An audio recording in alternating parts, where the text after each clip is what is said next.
Hey, breaking news coming out of Guantanamo Bay. Two people charged with the 2002 Bali bombings, Mohammed Nazir bin Lep and Mohammed Farik bin Amin, have pled guilty to their roles in the Bali bombings, even though they've been held incommunicado at CIA black sites where they were tortured and also at Guantanamo Bay for the last 14 years.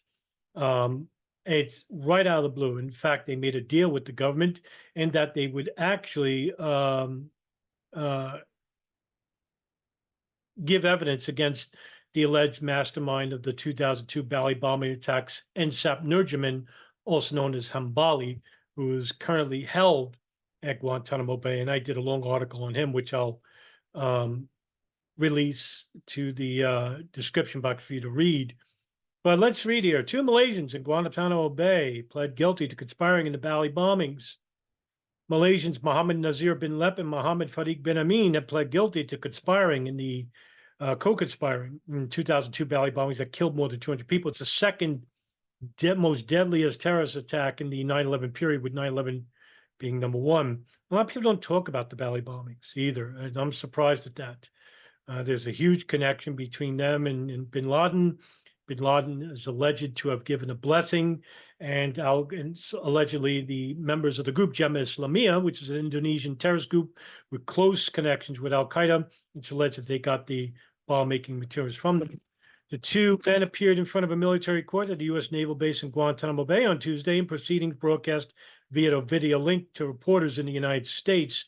Bin Lep and Bin Amin pled guilty to 5 of the 9 charges against them, according to Benar News, making the first time they had entered a plea since they were brought to Guantanamo since 17 years. I said 17 years ago. Charges related to the 2003 attack on a Marriott hotel in Jakarta that killed 11 people were dropped as part of the plea deal, according to the New York Times. And the men agreed to give evidence against alleged Indonesian mastermind Isamuddin, also known as Hambali, the bin Laden of Southeast Asia. Bin Lep and Bin Amin were accused of being Hambali's accomplices and charged alongside, excuse me, but their cases were separated last year. The Malaysians will be sentenced next week, after which they are expected to be returned home, where they will serve that sentence. Hambali was once described by former U.S. President George W. Bush as one of the world's most lethal terrorists, is still to go on trial. Through his lawyers, Hambali has alleged that he was brutally tortured during his arrest in Thailand in 2003, after which he says he was transferred to a secret detention camp run by the CIA and tortured as part of the agency's rendition detention and interrogation program, which is sometimes referred to as the torture program in short, and it is. The attacks on the Bali clubs in October of 2002 were the worst in Indonesian history and led to a crackdown on hardline groups such as Jemaah Islamiyah and a strengthening of Jakarta's counterterrorism operations. 3 of the main perpetrators of the bombings were sentenced to death, and they were Imam Samudra, Amrozi, and Mukhlas. They were executed in 2008, while a 4th, Ali Imran, was jailed for life after he apologized and expressed remorse for what he'd done. In fact, I think Journeyman Pictures did a great expose on Ali Imran, in which Ali Imran had met with some of the victims' families in the Bali bombings and tried to apologize to them. In 2022, Indonesian jailed Zulkarnain, a senior member of the Jemaah Islamiyah, who had been on the run for 20 years to 15 years of prison over the attacks. Now, one must say, these guys weren't tortured, I think, but yes, they were. They were actually tortured. Mohammed Nazir bin Lep, let's go with him, and I'm going to read a bio from him off the Guantanamo Review Board. He's a Malaysian national alleged to be affiliated with the group Jemaah Islamiyah and Al Qaeda, and he's currently in DOD custody at Guantanamo. He's actually one of 120, I think, detainees that were held at CIA black sites all over Europe and Southeast Asia and the Middle East. And he was subjected to the enhanced interrogation techniques. In his Guantanamo detainment, he'd been detained at Guantanamo Bay since 2006. And throughout bin Lep's internment, the Malaysian government has sought to repatriate him, in addition to another Malaysian national, which was Mohammed Farik Amin. Now, what they did was basically they probably didn't want to serve their whole lives in Guantanamo. They're going back home to Indonesia. So the jails there are a lot more lenient and they are here. Jails here are fucking brutal. Just look at Adamak Super Prison in Colorado. It's actually pretty much a torture dungeon, but psychologically. So yeah, this is the reason why they pled guilty, or else they didn't have to.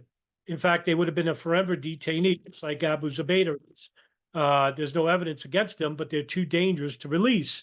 I don't know what that means, but thanks to the Bush administration, November 2001, he circumvented the Geneva Conventions for foreign detainees, and that all laws pertaining to the Geneva Conventions are suspended when the president labels somebody a terrorist, especially it's a foreign national.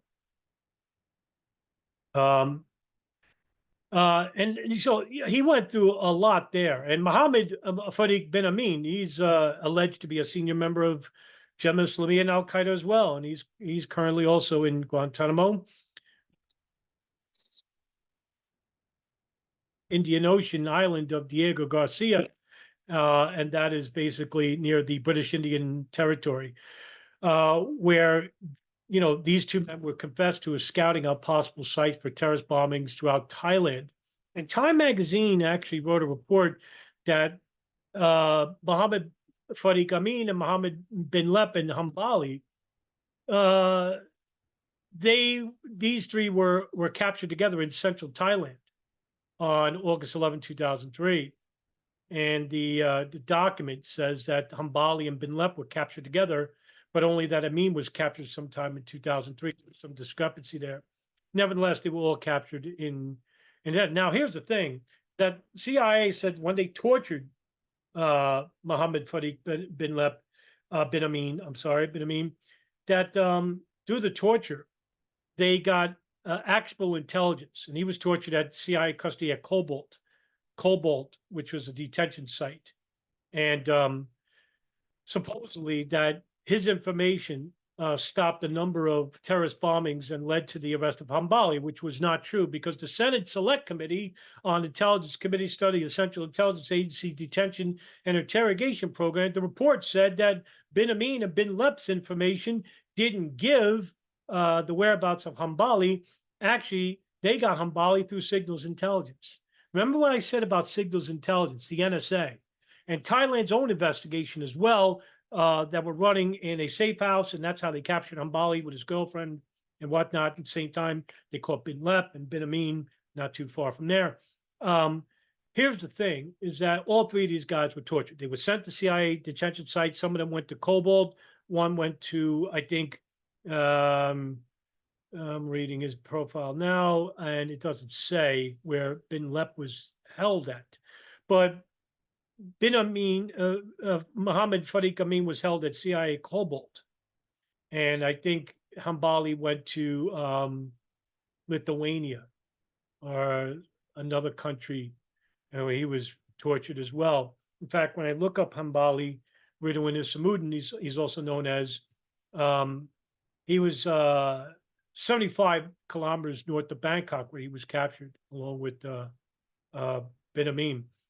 And when he was sent to the CIA black sites, through the report states that in 2014 is when the report was released, Hambali was told by an interrogator, and this is coming straight from the report, quote, "We can never let the world know what we have done to you," end quote. So in other words, they were never going to let him go because they tortured the living shit out of this guy.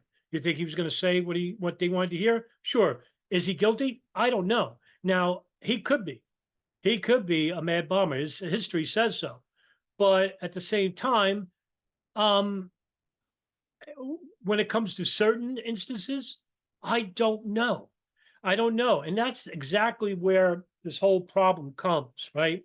Is that you can't say definitively yes or no, right?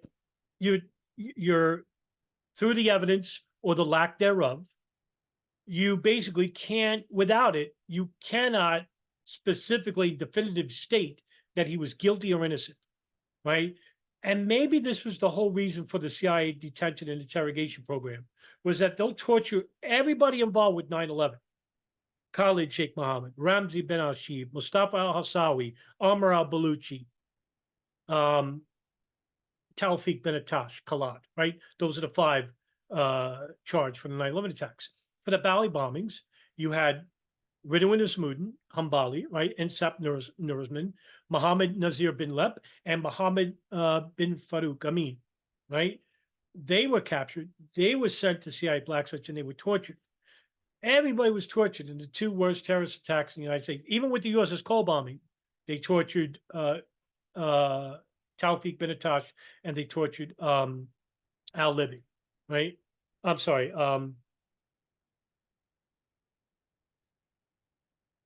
Forgetting name.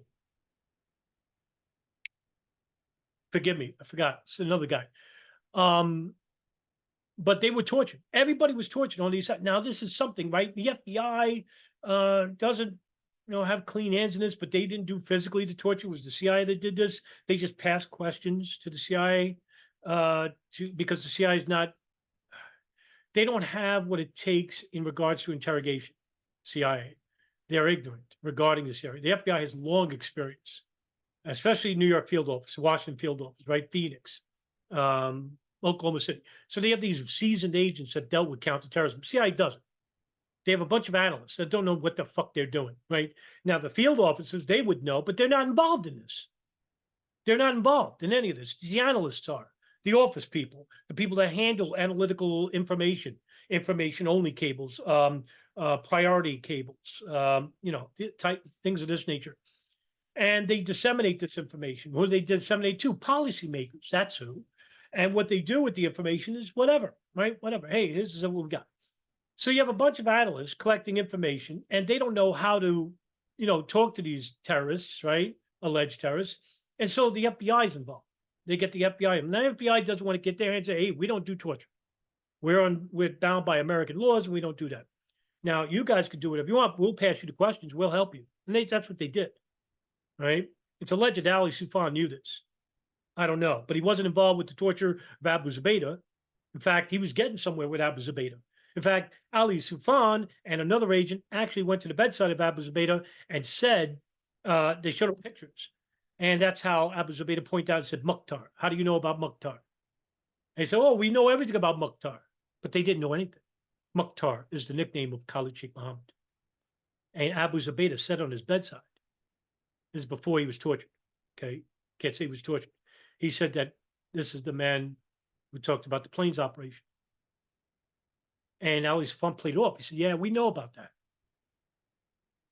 But they didn't know. And they ran out, and I forgot who was with them. And they, hit a gold mine, right? We got to capture this guy. So, but what happened? The CIA took over Abu Zubaydah's case. And what did they do right away? Torture the living shit out. Why? Because that's all they know. CIA knows violence.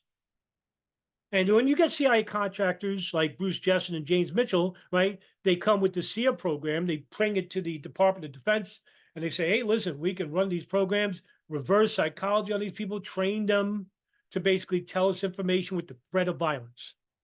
Well, that's not giving information. And the 2014 Senate report, which is one of the most important documents released in the last 50 years, basically says in the report that, and thank you, Daniel Jones, basically said that the information that was given through torture did not stop terrorist attacks, didn't prevent future attacks, and didn't give the intelligence community any pertinent information that they didn't already have. So the CIA lied about the whole thing. So it was like a money grab. It was it was millions and millions of dollars poured into this program. It was like 400 million, something like that. Could be wrong about the number. But that's what they were charged. They were charged with torturing these people, and they can't use the information. And you got to say to yourself, we can't use this information because the torture doesn't work. CIA has a long, sordid history of torture. There's documents going back to the 1950s and 60s that are run by committees telling the CIA, and the CIA's own inspector general reports that come out and said that torture doesn't work. It just elicits false information. That's how the Iraq War started. They tortured Sheikh Ibn al-Libi, a Libyan national, links to Al-Qaeda, allegedly, was sent to Egypt because the United States didn't torture at the time. They knew they did at the behest of the CIA, and they tortured the living shit out until what he said. Oh, yeah, Al Qaeda was procuring chemical biological weapons along with Al Qaeda.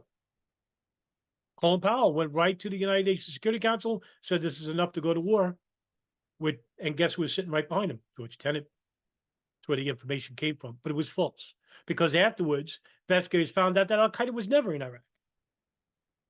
So they went back to Libby. Why'd you give us false information? He goes, I told you whatever you wanted to hear to stop the torture. I mean, it doesn't take a rocket scientist. So you got to wonder why the CIA did this. And I think, I have theories, but in speculation, is that the CIA didn't have much information on 9/11. As for specifics, I think they might have gotten played maybe by the Saudis and Israelis, who may have had specific information, but we don't know because they were all deported out of the country. Did the CIA have enough information? I think they did. They could have prevented 9/11 if they shared, say, information about Khalid al-Mihdhar and Nawaf al-Hazmi in California with the FBI. FBI could have detained them right there, could have stopped part of 9/11, maybe all of 9/11. The NSA, the gold mine of data, listening to bin Laden's satellite phones all throughout the 1990s and the Al-Qaeda communications hub in Yemen for 6 years, 1996 to 2001. What do you think they were talking about in those phones? Huh? Right? We won't know because they don't declassify these files and nobody's asking for them besides myself and Paul Thompson and Kevin Fenton. So, the backbone of 9/11 is right here. But yet the CIA says, well, you know what? We'll just torture the shit out of these people to give us the information. They're probably hiding information because they were worried about future attacks. State Department was. They said, ramp up, whatever. Donald Rumsfeld signed it off. Torture program approved by Cheney and Bush, approved by the Defense Department under Donald Rumsfeld, went through White House lawyers, which way they could finagle about Geneva Convention, November 2001, bingo, we don't apply Geneva Convention to the foreign nationals that are labeled by the President of the United States, which is supposed to be labeled by the Department of Justice. So they gave the war powers to George Bush and expanded them. They're still in effect today. So the CIA is partially to blame here. Big part of the blame. And, it sucks because Bin Lep and Farik Amin, yeah, they're not involved with U.S. attacks, and they could go back to Thailand to serve out the rest of their lives in prisons. But they didn't want to serve their time at Guantanamo Bay because they would have been forever detainees. Not charged with anything because they can't use anything because the CIA knew that by torturing these people, we couldn't use the information elicited from torture to prosecute these people. What do you think that resonates with the 9/11 co-conspirators allegedly? All of them. All of them are going to be off. That's why there's no trial. There never will be. Because the lawyers for these defendants are salivating at the mouth, waiting for the chance to go to trial. Come on, come to trial, because the prosecution doesn't have anything. All the information was elicited from torture. All of it, whether it's true or not, it doesn't matter. So the United States, the public of the United States, the victims' families especially, should be spitting in the face of George Tenet, should be spitting in the face of James Pavitt, the director of operations. Tom Wilshire, the deputy director of the Bin Laden Issue Station, Cody Malik Station, spitting in the face of Richard Blee, the chief of station, because these are the people that withheld information from the FBI and State Department and hoarded the information. Also was involved with, the higher-ups were involved with the enhanced interrogation techniques, which elicited false information and information we can't use, even if it was true, because it was elicited through torture, through duress. Thank you, CIA, you piece of shit agency. And I will forever, as long as I have breath, be its loudest and most vocal critic regarding this issue. Never mind your, despicable history. But the agency will forever be known as a bloodlust agency that was built on lies, deceit, and violence throughout the inception and the rest of your careers. And I'll damn George Tenet's name and jam Cofer Black and Tom Wilshire, Richard Blee, and James Pavitt, and all these, and the analysts like Alfred Ambikowski, Michelle Ann Casey, and the rest of them scumbags that they are for withholding information that about 2 Al-Qaeda operatives inside the United States, and you were running a black operation, a covert operation with the Saudis. Thank you to the Candace Trail document, probably the most important document in our lifetime of the last 30 years, which actually shows definitively that the CIA was running an illegal operation inside the United States, and nobody wants to talk about with the Saudi Mahabeth, the intelligence arm. Nobody wants to talk about it. Why? Because we're naming names. That's why. People like to sit back and talk about New World Order, Illuminati, and all these vague, baseless terms. That's a threat to nobody. You want to, you know, maybe I'm naive to think that there's a sense of justice, but that's what keeps me going. Right? That's my rant. Sorry about it. But yeah, it frustrates me. It frustrates me a tiny bit. Okay. As usual, any breaking news regarding 9/11 or 9/11 related areas, you'll be the first to know without prejudice and without bias. See you in the next video. Thanks for tuning in.